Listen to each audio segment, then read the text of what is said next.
There are two readings this morning. The first is from the UU World, Fall 2017, from an article by Kimberly French entitled, "A Gesture of Love." For years, the Reverend Jason Shelton had heard rumblings about his song, Standing on the Side of Love. People with disabilities felt excluded by the words.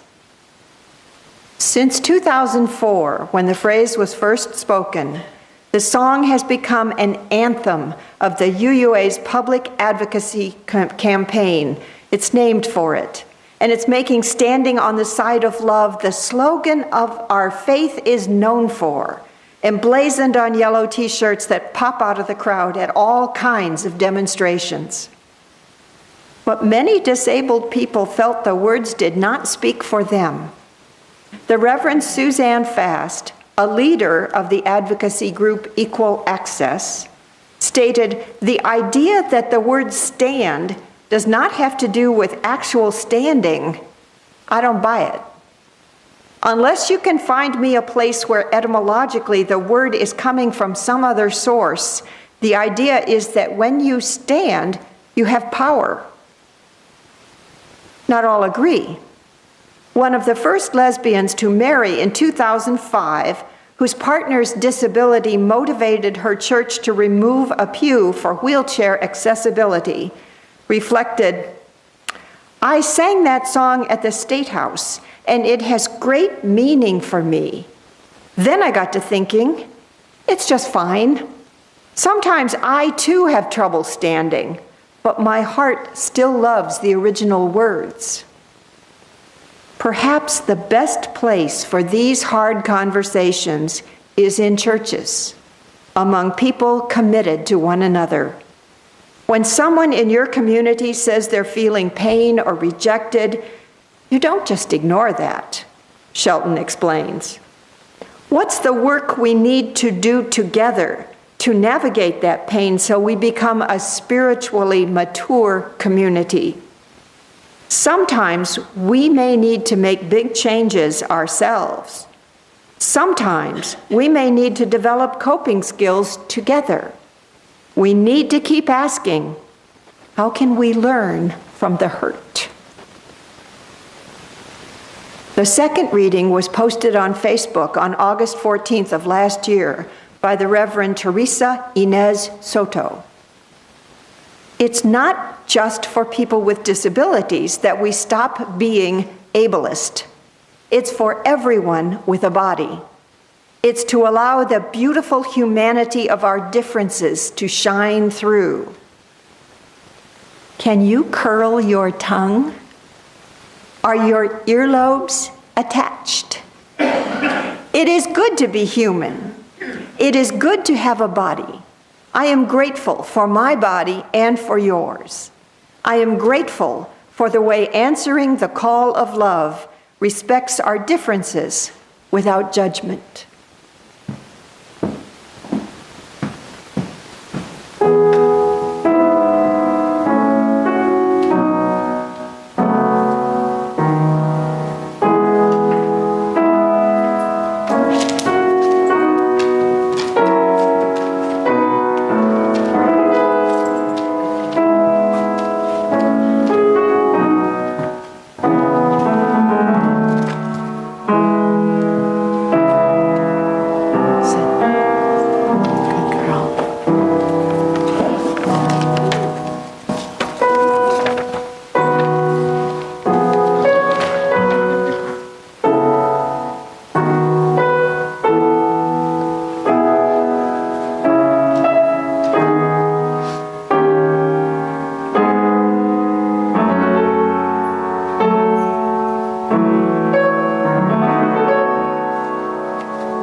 morning, everyone. My name is Elizabeth Campbell, and I'm so happy to be able to speak with you this morning.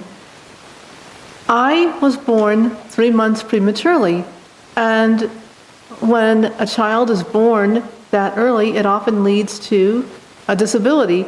In my case, I have been blind since birth, but my parents made the wise decision to raise me in a, quote, normal environment, just like my 2 sisters. That meant that I had to help with chores around the house, just like they did, such as unloading the dishwasher, which was not my favorite task, but that was one thing that I had to do. And so I also went swimming and did other activities just like any other child. I had a bicycle, so I rode that with my friends, kind of telling me which way to go and all that. So I had a pretty normal life as a child. And so I was surprised that when I became an adult and moved out on my own, that I would be talking and having conversations with other people, that they would ask me questions such as, oh, did you see that funny, or I mean, did you listen to that funny TV show the other night? Did you listen to that movie? Or you don't go to movies, do you? Because you can't enjoy them. And it really, those were very, very awkward moments for me, because I had been brought up in an environment where everyone just used the language. And to me, seeing is nothing, more than just a normal way of expressing myself. I may have to listen, but in my case, I feel like I see. And so I believe that treating us normally, like we're just like anyone else, is the best way to be inclusive. We may have to do things differently, but really we are just like you. I'd like to end with a quote. The only true disability is the inability to accept and respect differences. Thank you.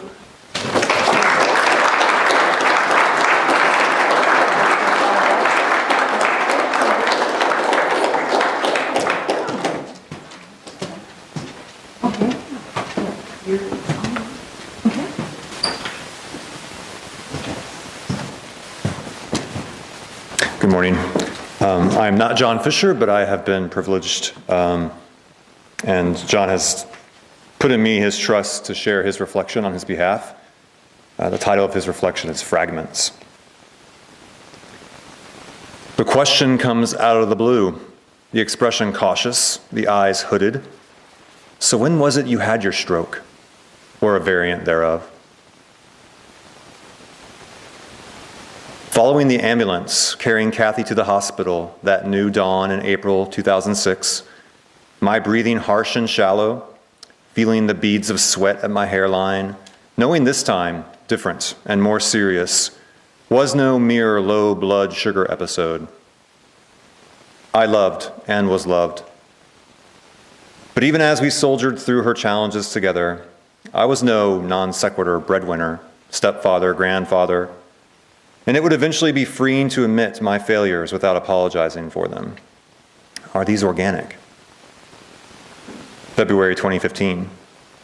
I love bike rides, but winter and episodic depression has kept me from being that active for weeks now. Both tires are flat. I pump up the tires. Unbeknownst, the front tire fails to seat properly and does not hold the air. I take off in the parking lot. The bike goes over immediately. I slam my right hip on the asphalt. I lie there. Man happens by, finds me, tries to help me stand. With my hand on his shoulders, I cannot. An ambulance is called. I've broken my right femur. Friends help me transition from my lonely and expensive apartment to a little house in funky town that I love. I discover adult tricycles, and I'm on the road again. I limped before the accident. Now I'm limpier. I don't fully comprehend the neurological condition with which I was born in 1954. It's not a stroke. I know the medical term, but it doesn't seem to be a fixed entity or of a fixed quantity. I view the casual observer who expects me to name it with some wariness. It does not define me. Borrowing from a journalist of spirit who lived her life in motorized chairs, my name for it is some damn thing or another. My passion is still for the moment when it all comes together on the guitar or on the piano, when I find the lost chord. This is organic. My job is to remember and practice empathy for those who may not understand. I'd like to invite Diane Nixon to share her reflection next, please.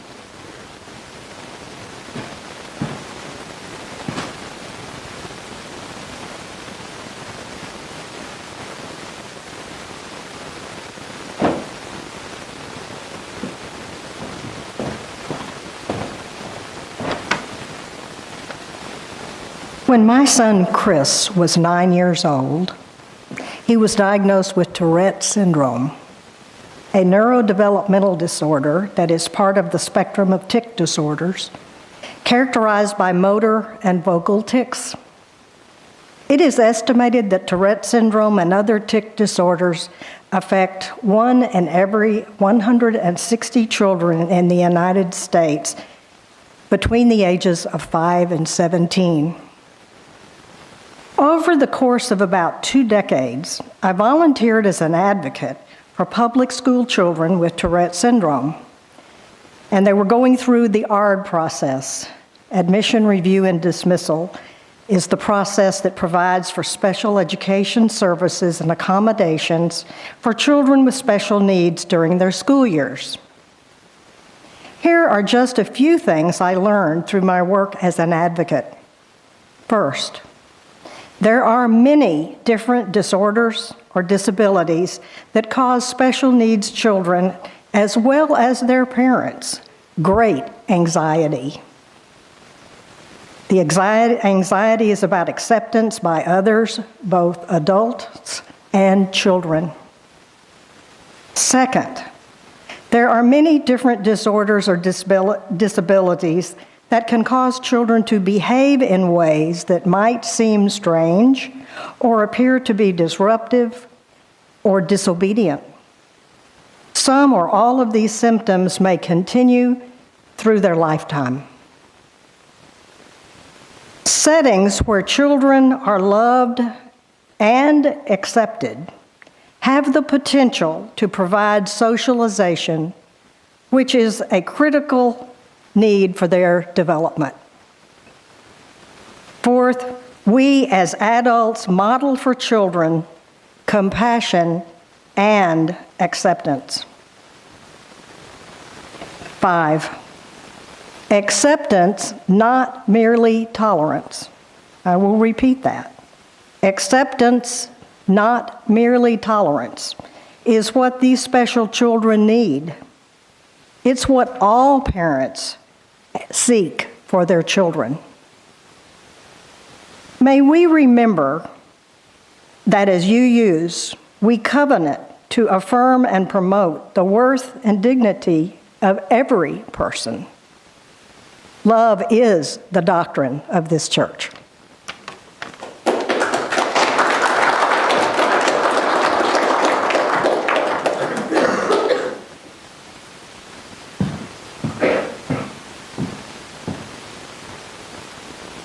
Pre-dawn communion. Trying to forge a friendship with the silence of 4 a.m., I lie suspended between yesterday and today. If I could soothe the unquiet places of my mind, I could return to the dream state of nighttime. I long for deep slumber. Or I could step boldly into today and begin anew. I wish for a day with meaning and connection. I consider what goal-directed behavior would look like in an upcoming day. Then I laugh at the part of me wanting to jump out of bed to start my list of tasks, remembering a friend's recent comment about me living with a lot of intention. Undecided about resting peacefully or launching into my day, I remain suspended between 2 days. Soon I hear the pitter-patter of feet across the carpet and then the computer keys clicking in rhythm. I know this rhythm of my 15-year-old daughter who must hit backspace repeatedly unless the keys punctuate their proper rhythm pattern. She also finds sleep elusive, sleeping through the night for the very first time at age 9, thanks to some glorious pharmaceuticals. She does not realize we are both awake. My own typical pattern is to discourage her early waking. This morning, I need her near me. Her hearing aids are not in yet, so she doesn't hear my own steps across the carpet toward her. I sit down near her and gently touch her back. She startles. I motion silently for her to follow me back to my bed. She is confused, but rewards me with a half smile. We tuck into newly purchased sheets. They do not have a fully worn-in feel yet. Our arms and bodies tangle together, and she breathes softly. I recall her rage attack from yesterday, the daily rage attacks that bewilder the neuropsychologists, and the outbursts that frighten me at times. I contemplate why some disabilities are spoken about openly and others carry such stigma. I consider the cost of remaining silent. Do I tell our story, including the complicated messing parts? Whom do I trust? These questions require thoughtful reflection. This much I believe. My full-time graduate studies require dedication and meticulous organization. I have mastery over my studies, but this clearly defined sense of mastery eludes me in parenting. Relationships with people I love require something entirely different from me and are inherently messier. While my friend may be right that I live with a lot of intention, I cannot organize and achieve my way through parenting. I have discovered that walking next to someone on their own journey takes more bravery than jumping in and taking over. Sometimes I have to sit on my feet to avoid jumping in as I try to guide, collaborate, and encourage. I want to make space for the people I love. This I believe. I run my fingers through her thick, beautiful hair. Her hair is so much thicker than if we had shared genetics. I love her hair.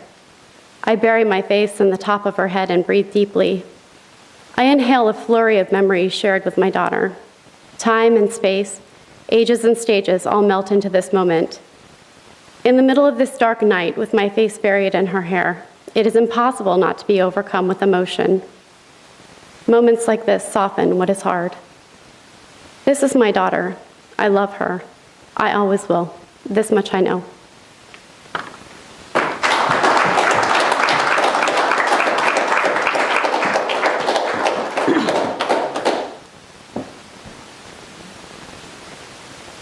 I'm getting old. For quite a while, I've been saying, I'm getting older. It sounds less definite somehow. But the truth is, I'm getting old.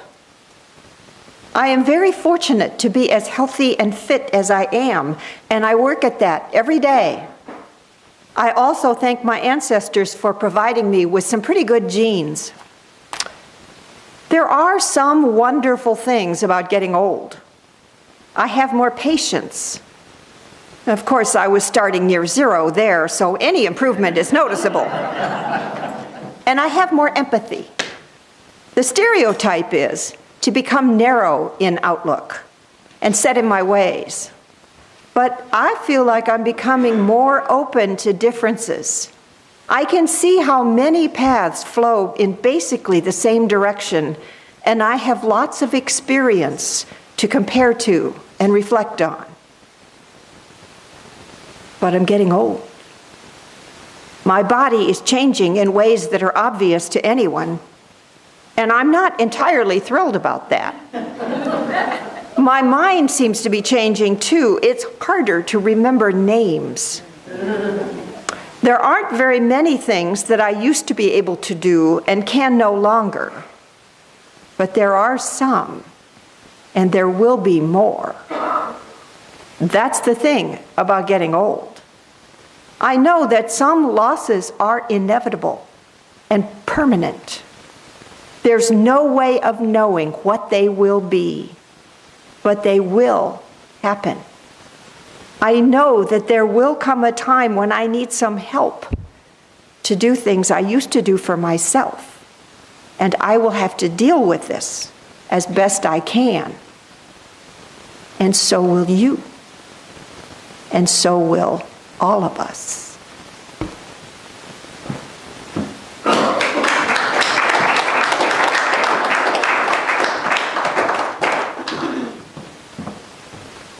Good morning again, everyone.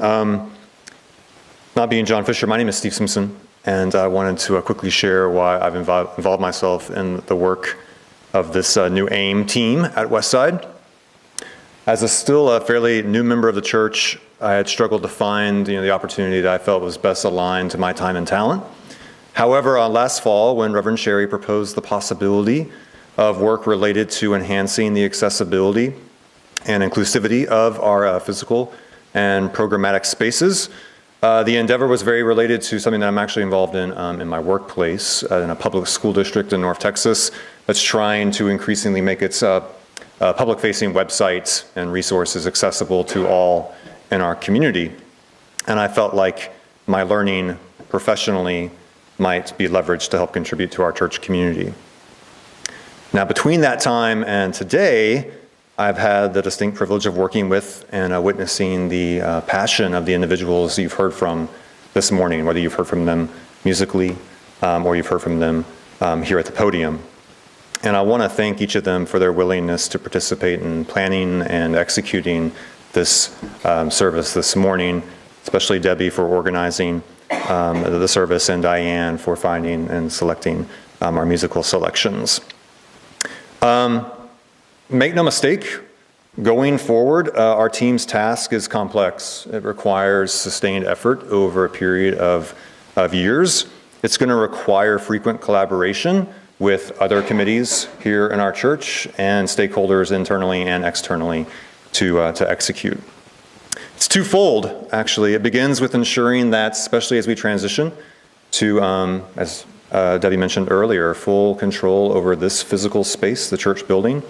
Our first primary effort will be to ensure that as the building transitions, people's accessibility needs are fully taken into account and accommodated for. In that vein, there's a survey currently available to you as members or visitors or friends of Westside to complete. On an insert in your order of service today, you'll find a link to an accessibility survey. It's been publicized in a variety of ways over the last probably 6 weeks. The survey is going to close officially next week on April 15th. So if you haven't taken the opportunity to give us your feedback on the accessibility of our physical space, please do that. To date, we've received approximately 30 responses. So we'd certainly like to capture more than that before we begin to believe we can prioritize based on the feedback of the community. The second focus of our work, which you've actually heard quite a bit about, is inclusion. And there will certainly be more work and discussion of that over time. I'd like to close by sharing with you that late last month, again, thanks to Debbie, who presented to the Westside board, we secured the signature of Bill Terry, board president, and Reverend Woodbury on our formal application to seek the AIM status, all right, for our congregation here at Westside, and that formal application will be submitted this month to the AIM program administrator at the UUA. Something to celebrate. That being said, and as I've suggested, the bulk of the work to secure the designation lies before us. I certainly would encourage anyone who might be interested in joining our team to consider that and to speak with us at your convenience. To fully realize our vision of a fully accessible and inclusive church, we will need everyone's time and talent. Now, one thing we also have to do is catalog and develop a portfolio of what we're doing to raise awareness of these issues. So, you guys are about to be included in the portfolio. Smile, yay. All right, you're captured for all time. For now, we're going to close. Please stand as you're willing or able. Join us in the closing hymn.